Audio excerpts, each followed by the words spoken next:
Bienvenidos, amigas y amigos, a otro programa de RDA Show, que le estaremos hablando acerca de los mitos y los hechos en América, acerca de la defensa personal, las armas y todo lo relativo a lo que es la defensa.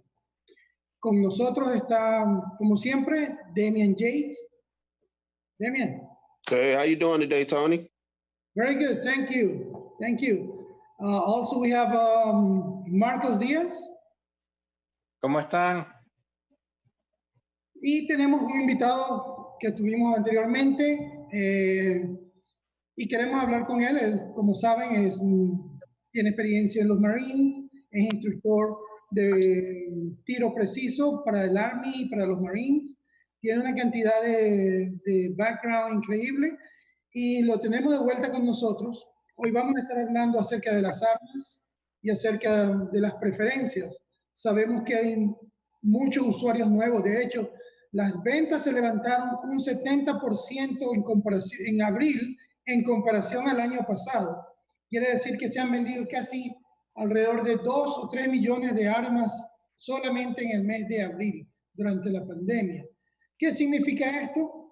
Que muchos de los nuevos usuarios van a tener que entrenar. Y por eso tenemos este show que es Responsible Defense Authority. Nosotros queremos que ustedes aprendan a defenderse, pero de forma responsable. We would like you guys to train and become responsible carriers. It's more than 1.83 million guns sold just in months and a half during the pandemic. So we believe that we need to talk about guns today in order to help a little bit with our experiences about how to choose. But before that, Marcos and Damien, I remember that you made me a comment about we're gonna talk about the Hornet.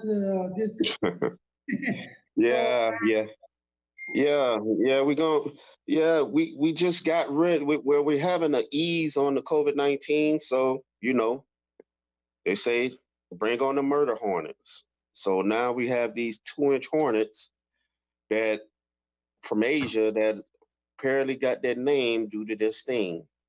So I don't know how to handle them. I guess a 12 gauge round of buckshot to do. 12 gauge round of buckshot to do the job. But do you think that hornet is coming from China, like you told me? It comes with a virus, or? No, it doesn't come with a virus, but they say it stings, and they will keep stinging you, and their size and their sting is deadly. So they say it's from Asia, and they've killed a few people with that sting. So I'm hoping we don't get the blunt of that.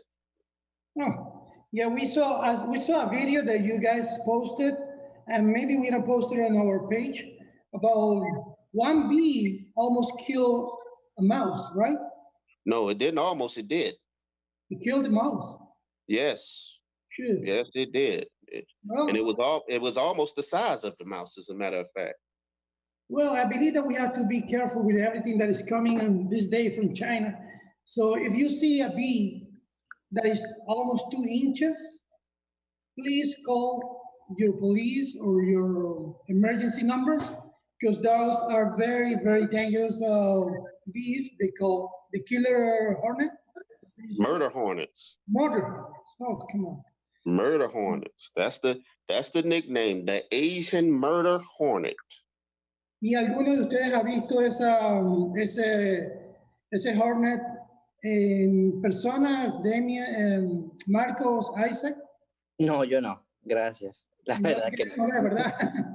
En persona no, sí lo he buscado y sí da fe a su nombre.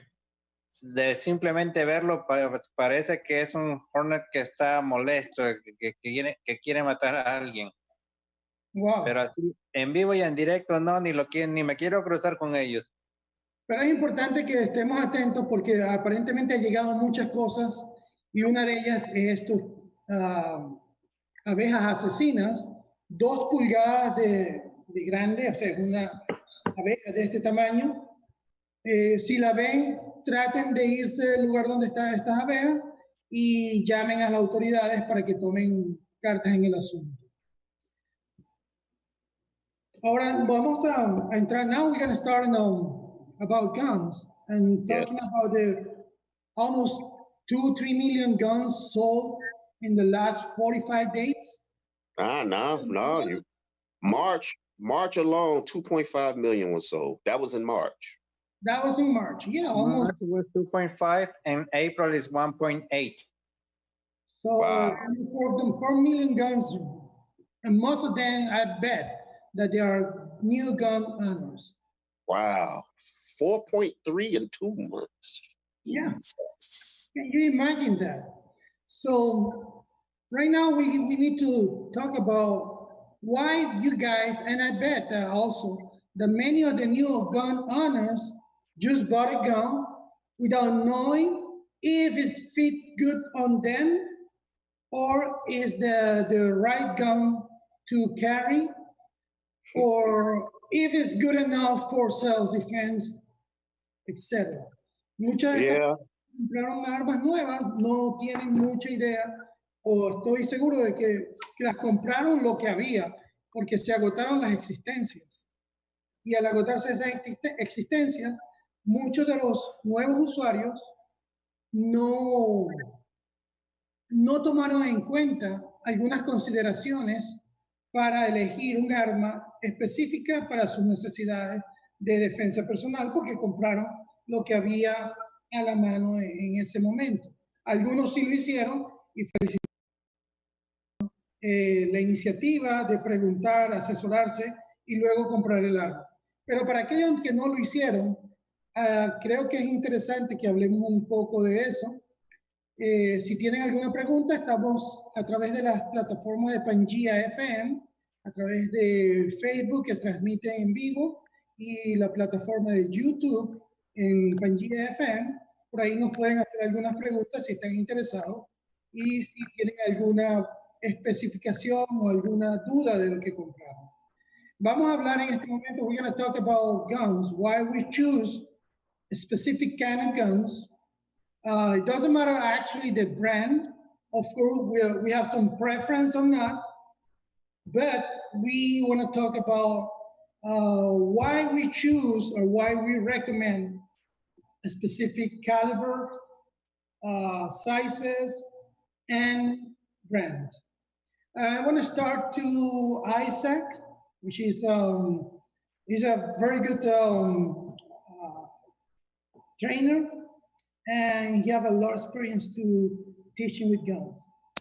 Isaac, can you tell us for the new gun owners, what do you think is a good approach to choose a gun?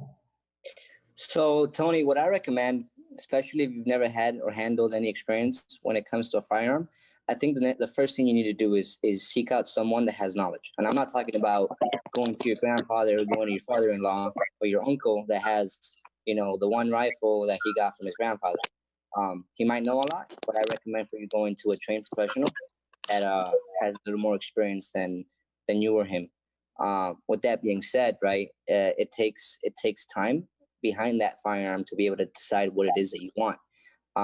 Everywhere you go, people are going to have different points of views and opinions on what is the preferred or what is the correct choice of firearm. But it's different for everybody, right? What I like or what I use may not be the same. With that being said, though, there are some standard firearms that people choose when it comes to self-defense, especially I think that's the biggest reason people are getting into it, right? Especially now.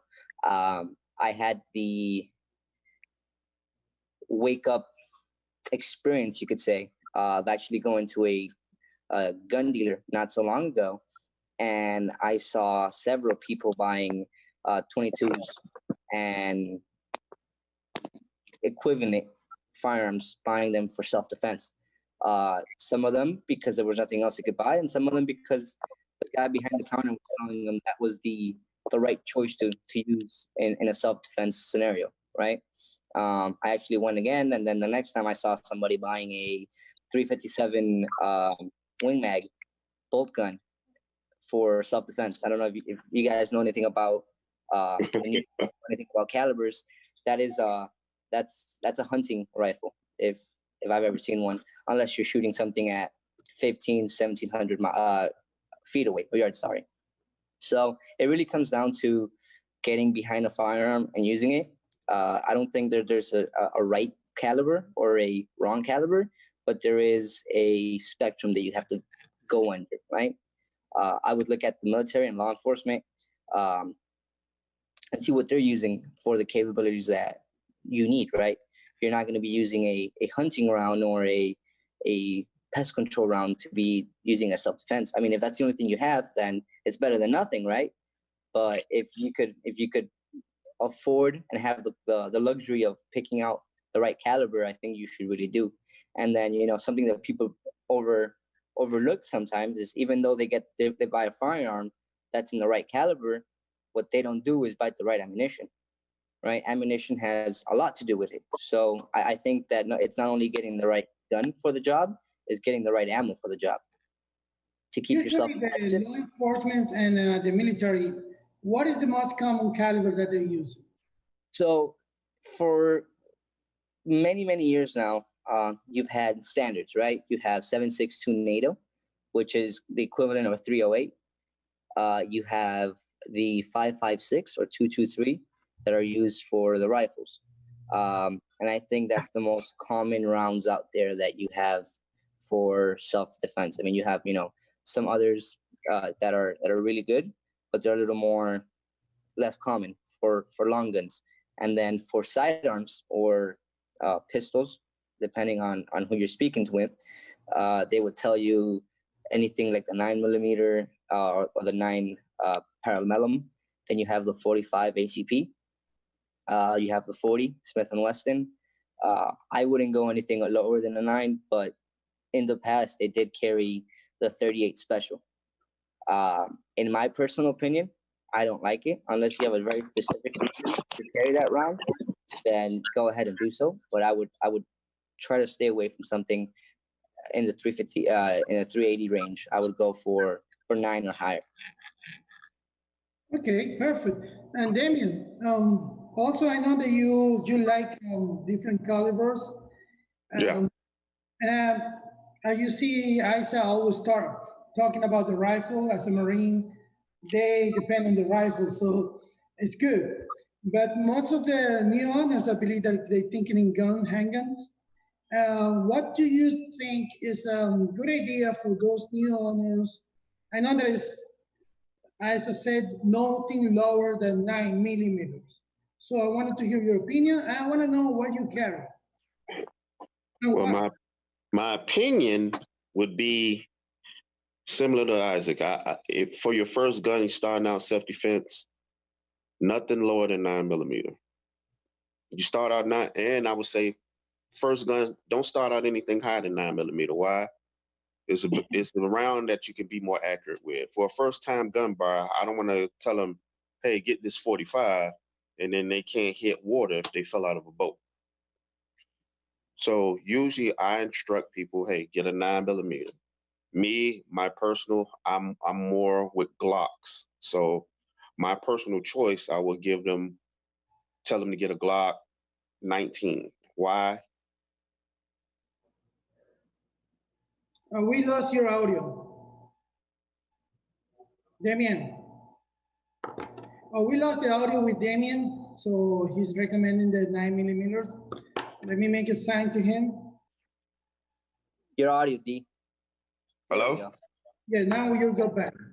Oh, I'm back now? Okay, yeah. It doesn't have an external safety. So why do I say it doesn't have an external safety? Because Damien, we lost you when you start recommending the Glock 19. Okay. All right, back. I recommend the Glock 19. Why? Because it's small enough to conceal carry. It's just the right size for concealed carry. And it also carries enough rounds, which it holds 15 rounds in the mag, to be able to have for home defense, because you get 3 mags. So say you have 3 loaded mags, So you have 45 rounds. So you can have some protection at home, as well as it's small enough to carry because it is a compact to carry on you, on a person, or in a purse, or in a bag, or things of that nature. Plus, my recommendation for first-time gun owners is I recommend it because it doesn't have an external safety. And, you know, some people say, well, I would prefer a safety because I want to have a safety. But with us doing training, how many times can you guys say we had somebody get ready to fire their training gun and can't fire because that external safety was on in the moment under the pressure, or just doing range work? Mm-hmm. We It's all happened can to tell me. that we all can tell that story, and somebody does it every class. When we go on Tuesday, somebody does it every class. We explain the safety, everything, and then they get out there and they try to shoot, and the safety's on. You don't want to have that situation if you get in a real self-defense situation where you have to draw your weapon to defend yourself, and that gun doesn't go off because your safety is on. Unlike Tuesdays, you might not get a second chance at that. Perfect. So that's why I recommend 9mm. I start out with the 19, and then as you start to collect guns, you can switch to whatever else you want. That's great advice. And Marcos, I know that you're also in the look for a new gun, but I wonder that you also explain a little bit to our audience your opinion about what do you recommend and what are you carrying? We already know what Marco's next special gun is. Well, now I'm considering. I'm not sure if I believe I will go with the Glock because I already have the Glock 22. So I might go with the Glock 19 too. Why are you gonna jump from for the Glock 22 to the 19? Because I'm thinking the 22 is a little bit bigger for conceal in comparison with the 19. So I have to dress like this, like all buttoned down or tucked in the pants. So the 22 sometimes it stick a little bit out, and I have to be cautious or stuff like that. Which in 19, I don't think it's gonna be that big of a deal. I got a Colt Mustang. It's a very compact. It's a 380, but that came out being way too small and way too little. So I wouldn't say do not go through this. Maybe people try it out and it works perfect for them. But personally, for my experience, I think I'm gonna sell it. Right. Well, that's great. And then you're planning to buy the 19. So it's a 9mm compared with the 22, which is a 40 caliber. Yes. So, in my opinion, this is my personal opinion. That's the way that I like to recommend to the new gun owners. I agree with Damien, with Isaac, and with Marcos. That is a good idea to start with the 9mm. The reasons are different ones. Most of people use the 9mm, so the ammo compared with the 40 or 45 is cheaper. So for training purposes, you're gonna be able to have. Está fuera. Excuse me, Marco. No, go ahead. You're gonna get more capacity to buy 9mm ammo compared with the 40 or 45 because they're cheaper than the other ones. So that's one of the reasons I recommend. The recoil also is going to be less inclusive, less than a 380 because the 380 usually the guns are smaller. The recoil is a little bit more not that good. It's good to conceal, but it's not good when you go to a range and then you're gonna experience the recoil. Most of the time, depending on the brand of the gun, it's gonna give you more recoil. That's my experience. And so I recommend the 9mm. I don't And it's a recommend little less accurate. a specific brand. I recommend probably Glock is good. I recommend a lot 19. My personal experience, this is like a car. So you like compact, medium size, SUVs, trucks. It's a huge variety of guns and designs. It depends on your hand. You have to feel your gun comfortable so that way you can control that gun and do the follow through, which is part of the fundamental when you're shooting. Because once you have everything aimed, you shoot, you have to keep the follow through and be able to control the gun exactly in the same position. And that depends a lot on the grip and how you feel the grip. So in my personal taste, I have a Glock, but also my preference like Smith and Wesson M&P. The grip is way better on my hand. I feel, totally secure. And my follow through is amazing with the Smith and Wesson. I'm trying to do it with the Glock, but I don't know. And the reason I get the Glock is because everybody have a Glock. It's very popular. The price is great. And when you go to training, last time we went into a training with Damien, I'm running out of max in a drill that we were doing. And right there, Damien starts throwing me max and max and max so I can keep continuing defending myself. And that could be in a real situation. If you have a Glock and then you have your neighbor have another Glock, hopefully you don't need to fight with your neighbors or, against any pandemic craziness that people are talking. But let's say that you are in somewhere and you have a Glock, somebody else, believe me, is going to be close to you and it's going to have another Glock. So if you is one of them being disabled during the gunfight, then you can use the max and keep, fighting. That's part of the drills that we make, and I bet that you're gonna enjoy doing those drills. And that's one of the reasons I recommend the Glock. By my personal taste and on the way that the grip is made on Smith and Wesson, the M&P, I like the 3 different models that they have: the C, which is the compact, the 9mm, and the 9 Pro. Those are my favorite guns. Okay, is we're talking about personal taste. Tony, To start, yes, the Glock. Go ahead, Isaac. it was funny. I just wanted to chip in a little bit. You mentioned that buying a gun is like buying a car. And what I like to tell my students is that the Glock 19 is like the Honda Civic of the gun world. It's going to get you from point A to point B, and it's always going to run. And if something happens to it, you will always find parts for it. That's why that's also my go-to, and that's actually what I carry. But continue. Excellent. Yeah, it's a nice comparison because it's true. It's gonna be is reliable, is good, and for starter, after you start with that, then you can taste another ones, and then you find the right gun for your hand and the right gun in order to do all the fundamentals together, and you will see it.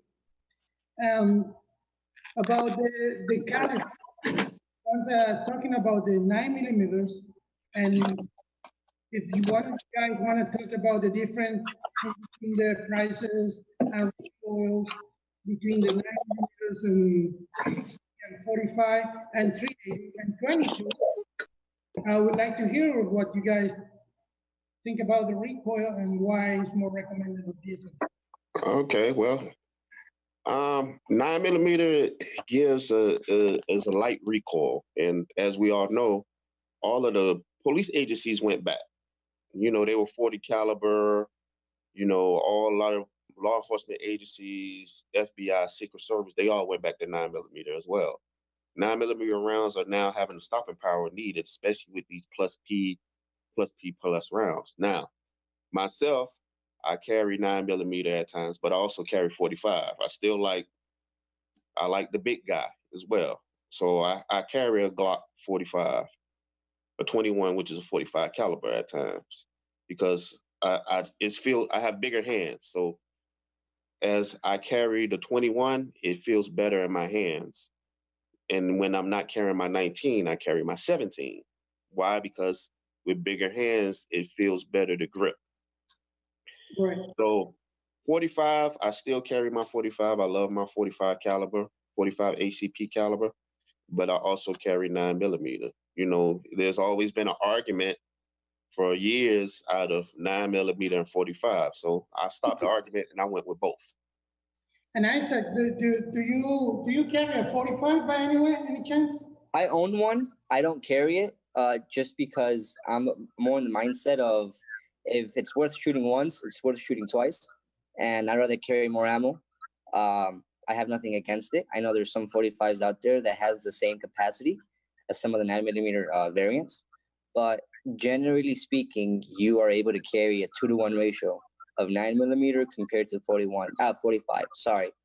And with that being said, my dogma or my school of thought is that shot placement is more important than the caliber you're using to shoot it, because it doesn't matter if you shoot them with a 22 or as long as you hit them in the right spot, they're gonna drop. It's gonna be lights out. So with that being said, I'd rather have more chances of hitting them in the right spot. Right, but also I just want to make a comparison between you and Damien.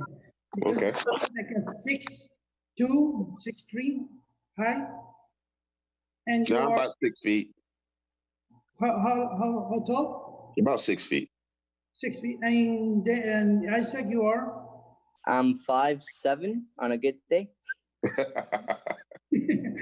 Okay, so my question to you, Isaac, is do you feel comfortable shooting a 45? I know that you have a lot of experience shooting, but when you compare shooting the 9 and the 45, now you say that it's because you wanted to carry more ammo, but at the same time, it makes a big difference on the size. It's because the 45 is bigger also and have more recoil. Well, you have to look at it this way, right? It goes on a gun by gun basis. The round has more powder, but at the same time, the 45 usually is a bigger gun, so it has more mass to move, right? You could talk about, if you're just being specific with the caliber, if you get something like a Glock 43, that's a single stack 9mm, super small, and you shoot that, it's gonna kick like a mule. Why? Because the gun's really, really light, and you're shooting a fast round through it, right? But then you compare that to a 1911 or a Colt 45, and the recoil is going to be substantially less, right? When it comes to powders, and then you go into like the plus B, like Damien was talking about, yes, the 9mm will have recoil, but generally speaking, if you put like gun size to gun size, usually the 45 will kick more, but you won't feel it as sharp as the 9mm because of the weight of the gun itself. That's something that you have to. I mean, if you just hand it to somebody and they have never shot the difference, or they're not experienced with it, they're not going to be able to tell you apart, because they're going to say the gun kicked. Now, as you get along and you start shooting different calibers and you start shooting different guns, that's when you start realizing the difference in the way the recoil affects you as a shooter. And I think one of the biggest things about recoil is you're not trying to fight it, you're trying to mitigate it, right? You're trying to let it do its thing. You can't fight the gun to shoot back faster, because the more you try to fight it, the worse it's going to be. You have to mitigate it as much as possible, but you have to let it do its thing. And that just comes with proper training and proper handling, and just being, I think the most important part is, no matter what you go with, is that you instead of buying a really expensive gun, buy something that's affordable and put all the other money into training. I think that's the biggest part, right? It doesn't matter what you're choosing of the day and what you're comfortable with. If you're not shooting it, then it doesn't matter what you have, because you're not going to be proficient with it. I understand, and I agree with you too. I mean, it doesn't matter the caliber that you choose. Train, if you're a brand new owner and you wanted to have something, first of all, talk to experts, with people that knows about guns. Try different guns. If you already bought it, then try to become familiar with that, but always invest money in training. Why? Because it doesn't matter the size, it doesn't matter the caliber. You're gonna be able to shoot any gun at any time if you have a good training, a good fundamentals. That's basically what it is. I know that some want to keep more than others. Some are going to be bigger than others, but the fundamentals is still the same. So once you do control the fundamentals, you can control basically the gun. Put some money on the training. Some people also buy accessories, a lot, lights, sights, red dots. Where you guys believe on that, Marcos? I want to start with you. Marcos. Sorry, I'm back. I was on another platform. Let me tell you, I just changed my sites a few months ago. I had the original ones and I put the green phosphorescent sights. And I felt like I went from completely one way to another different way, and I need to train on that because before I had to align the 3 dots or the 3 figures on the same line. Now I have to put one on top of another one. Means for me, if I need to change from side to side, I would go, or I will take it as if I'm starting from 0 again. Now I haven't shoot a pistol with a red dot, and people said that's way easier, but I haven't tried that. I keep trying to get my aiming with the sights on the pistol. Okay. And Damien, what do you think about the sight, red dot specific? It really helps? Yeah. Red dots help with quick acquisition of a target because now it's just a holographic sight where you can put that dot directly on your target without having to really get to your sight picture, sight alignment sight picture through your sights. You raise it and that dot's on there, you start to pull the trigger. If you have your holographic sight aligned correctly, you should be on target. I mean, I use a red dot on my rifle. I haven't started one on my handgun yet, but I do have an MOS style handgun where I'm gonna try it out sooner or later. But I mean, they're very good. I mean, as far as with the rifle, like I said, I haven't experienced it with my own personal handgun, but I've used it on the handgun before, and it's very quick acquisition of your target, very quick. Isaac, tell me the difference that you experience between the red dot using on a rifle and pistol. I don't know if you already tried with a pistol. I believe so. Yes, I have. Actually, I've had a lot of experience with using red dots on pistols. The way that I see it, and it doesn't matter if it's pistol or rifle, I think that you need to be able to use that the most basic way possible, right? Most guns don't come with a red dot, right? I think you should probably get used to using irons, which is what they're called. And talking about that a little bit, you have to know what type of sight alignment your pistol, your rifle comes with, right? You have some, like Marco mentioned, that looks like an 8. You have some that are like a triangle. It doesn't matter which one you have. You need to be able to know how to use it, because even if you have different ones, you have something that's called a target sight acquisition, which is basically where you hold it right under your target, and you have they call it the bottle sights hold, which is you basically put your front dot right in the center, so it's basically covering your target. And then you have different ones, right? Now, when you're going to something more advanced, I think it should come with training, right? Just because you see it in Hollywood or on a video game, it doesn't mean that it's going to work for you, especially if you don't have the training behind it. A red dot is a very good tool to someone that has put the time behind it, right? Just like anything, if you haven't used it and then you get into something that's more complex, because now you're talking about, okay, that red dot could fail on you, right? That dot maybe runs out of battery. Maybe you have different things you're throwing into the equation that when you needed to go bang, it might hinder you, right? A red dot's perfect for up close and personal because, like Damien said, it has really good acquisition. But when you're trying to make a more precise shot and you have a 2 MOA or a 5 MOA dot on a handgun, you're talking about it's 5 inches at 100 yards. No one's going to take that shot, but it does play into effect, right? With that being said, though, do I recommend a red dot? Absolutely. If you have the money and you have the right equipment when training with it, then yes, by all means, you can put that. And then if you go into rifles, I mean, you could go with a variable optic, something that goes from like a 1 to a 4, 1 to a 6. And then it allows you to engage anything from, I would dare say, 300 yards out up to 25, right? But I mean, I sound like a broken record. I do believe that no matter what you choose, I think you need to go out to the range, try it out before you buy it, and get some training and some experience behind it.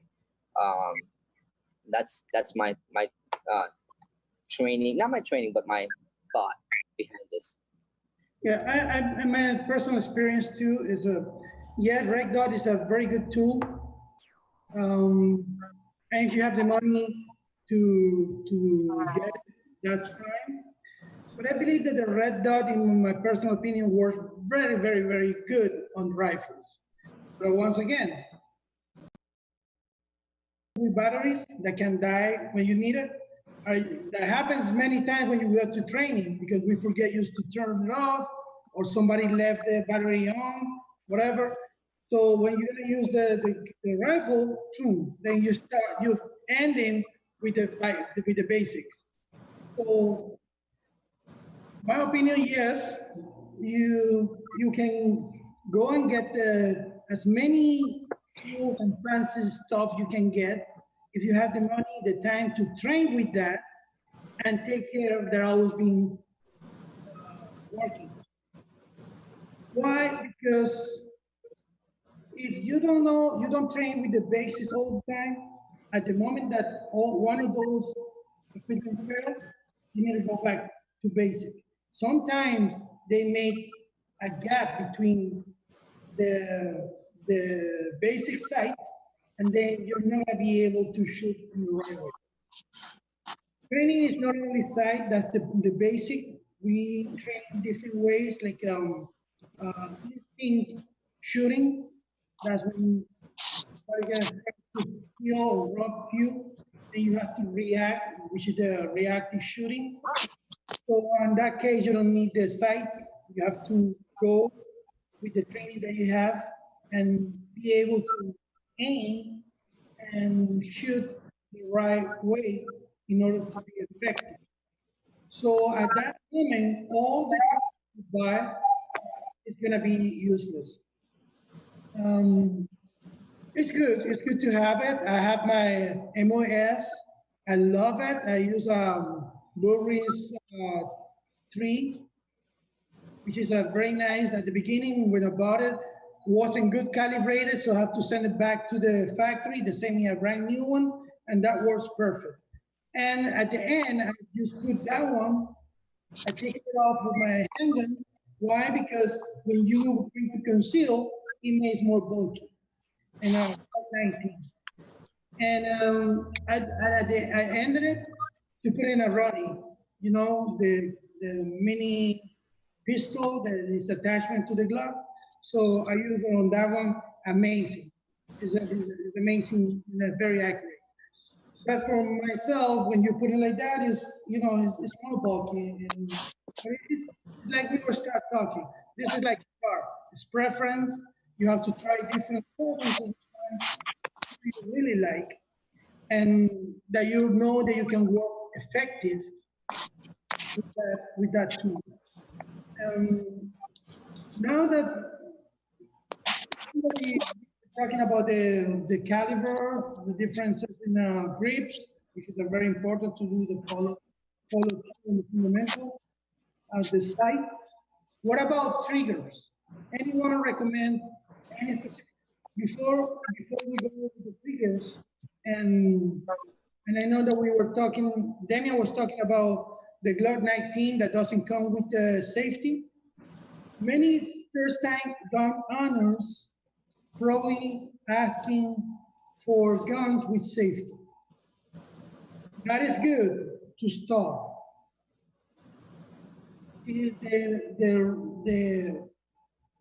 if the gun have a safety, it doesn't mean that it's gonna work perfectly all the time. Somebody can explain to the audience about that it can be a malfunction.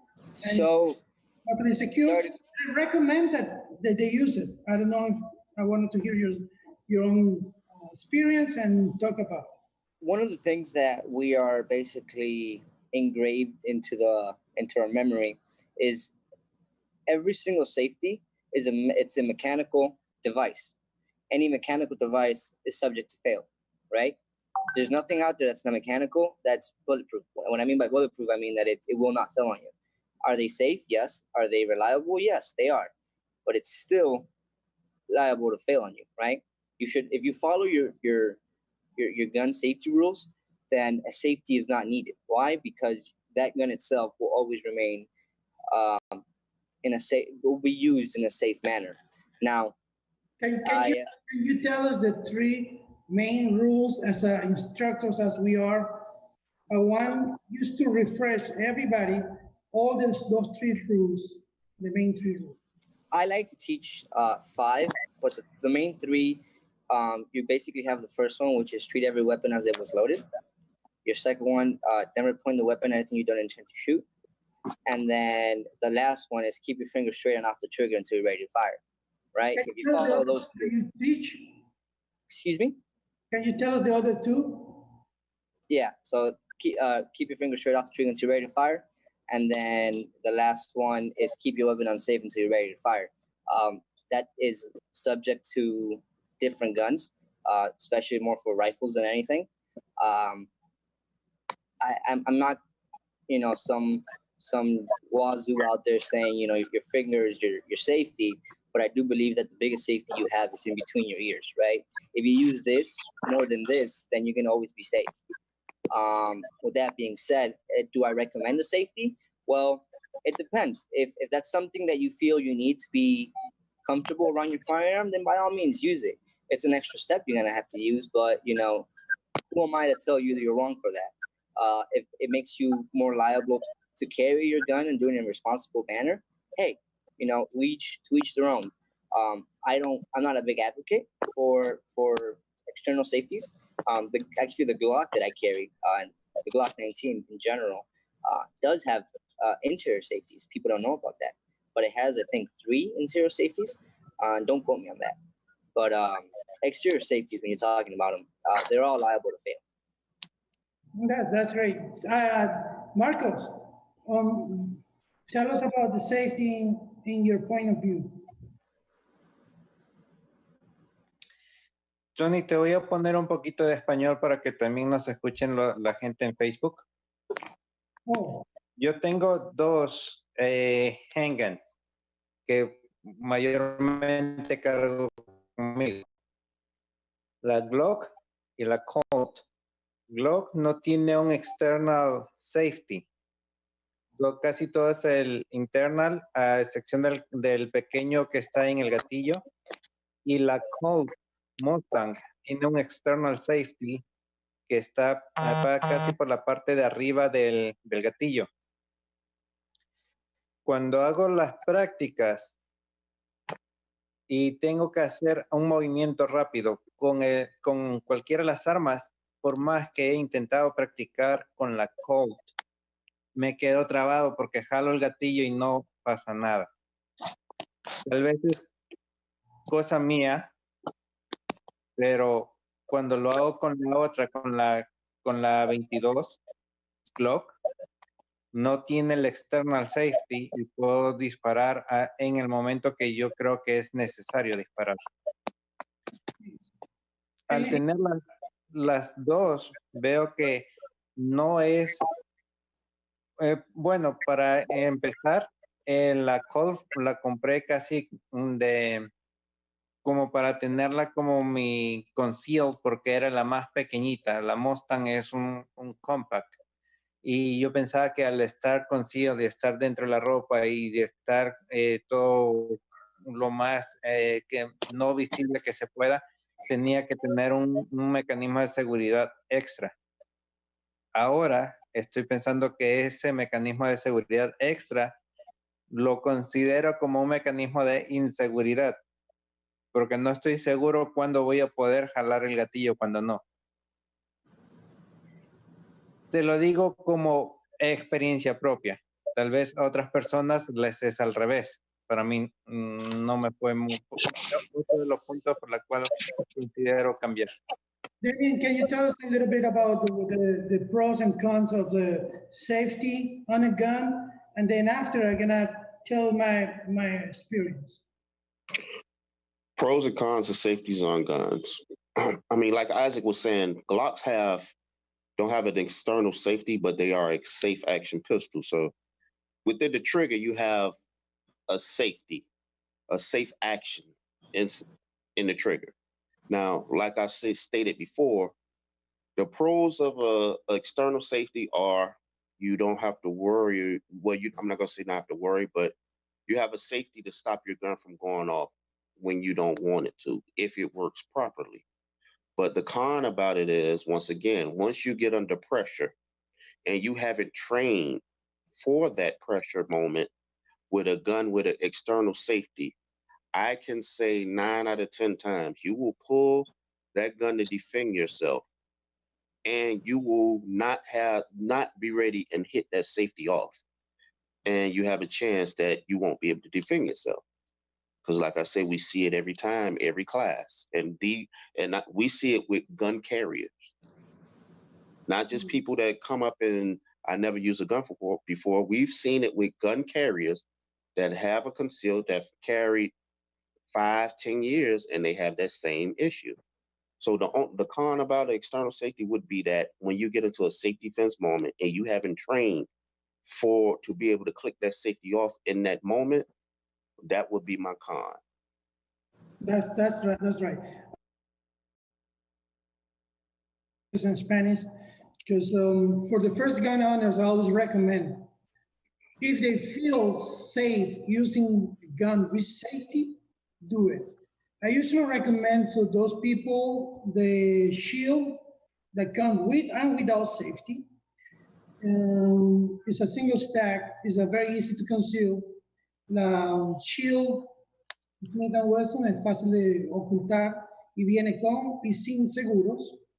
Y eso le recomiendo para las primeras personas que tienen armamento, como un arma fácil de llevar, le sirve para las mujeres y para hombres por el tamaño. Y work with men and women because the size. And also I recommend the Taurus G2 Millennium, la Millennium Taurus G2, because that one comes with 3 different things that you can identify easily. When you have a round into the chamber, cuando tienes una bala dentro de la cámara, hay una pequeña protuberancia que se ve y fácilmente tú puedes saber sin necesidad de revisarlo visualmente. Visualmente ya te da ¿Una señal? La seguridad de que hay una munición dentro de la cámara. So it's a visual sign that you can see because it lift a little bit. So first time owners easily can see that it's loaded. Las personas con primera vez que están empezando pueden ver visualmente que está cargada. The second one is the trigger is really hard. El gatillo es un poco duro, lo cual va a evitar que hagas un disparo negligente o sin intención, por haber faltado una de las reglas, que es no meter el dedo en el gatillo. Y sabemos que por cosas motoras naturales del cuerpo, cuando agarramos un arma, las primeras veces, si no tienes entrenamiento, la gente, por lo que ha visto en las películas o como sea, trata de meter el dedo en el gatillo. So, hasta que usted no esté bien entrenado y bien consciente de que eso tiene que estar ahí, por esa razón lo recomiendo. Y en la tercera, obviamente, tiene un safety, que es un seguro, also have the safety, and the trigger is really hard. So those 3 safety for me are good for new owners. Once you master the 3 rules, una vez que ustedes ya están expertos en las 3 principales reglas de utilizar un arma, entonces yo recomiendo que cambien a una que no tenga safety. After that, I recommend that you choose another one without safety. ¿Por qué razón? Porque por lo general, esa es una recomendación, no estoy diciendo que es una regla, les repito, esto es, lo más importante es que usted se sienta seguro cuando está manipulando un arma y que las personas a su alrededor se sientan y estén seguras cuando usted esté manipulando un arma. El hecho de que usted tiene un armamento con seguro no significa que lo va a manipular con seguridad cuando está enfrente de otro, así que eso es lo más importante que usted aprenda. So, diciendo esto, de que tienen que pasen a una que no tenga, la razón es la siguiente. Cuando usted se entrena para defender su vida y la de los suyos, los segundos cuentan. Y si usted pierde un segundo tratando de quitar el seguro, ese segundo puede valerle la vida. Esa es la razón por la cual, la principal razón por la cual nosotros en The RDA Show enseñamos a ser responsables, porque de usted va a depender su seguridad y la de los suyos. Quisiera dar las gracias a todo el equipo de RDA Show. Marcos, Damien, thank you very much. I believe that the time is gone really fast. Thank you, Isa, for being with us today again.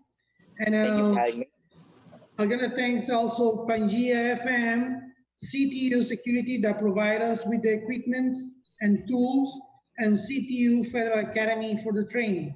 Also, I'm going to mention one of our best friends, Jason Rodriguez, which is trained with us, and he's our trainer. The Zen Master. Yeah, say again? The Zen Master. Yes, that's our sensei. The I Protect USA, I recommend those trainings because that's gonna train you real scenarios with training guns and self-defense. I can't wait. Yeah, Tuesdays at 7 p.m. in Hialeah, that's amazing training. At our facility in CTU Federal Academy, and we have the virtual screen training that is also gonna put you in a real situations with a laser screen, very safety. You can go there for different reasons. You want to train, you're gonna find a very good training. And our trainers, Damien, Isaac, Marcos, Angel, Wendy, we have almost 12 different trainers that's gonna help you to become a responsible carrier. Last words, my friends. Enjoy, everybody. Enjoy the rest of your day. Don't forget, remember, be responsible. Gracias a todos. Espero verlos la siguiente semana y seguir hablando más armas y municiones. Isaac, thank you again. Last words. Yeah, just whatever it is you do, just make sure you do it safely, and it's better to have it with you and not need it. Remember, if you see one of those mortar hornets, call the authorities. Don't confront them. Thank you very much, and good night. Good night. Good night, everybody. Good night.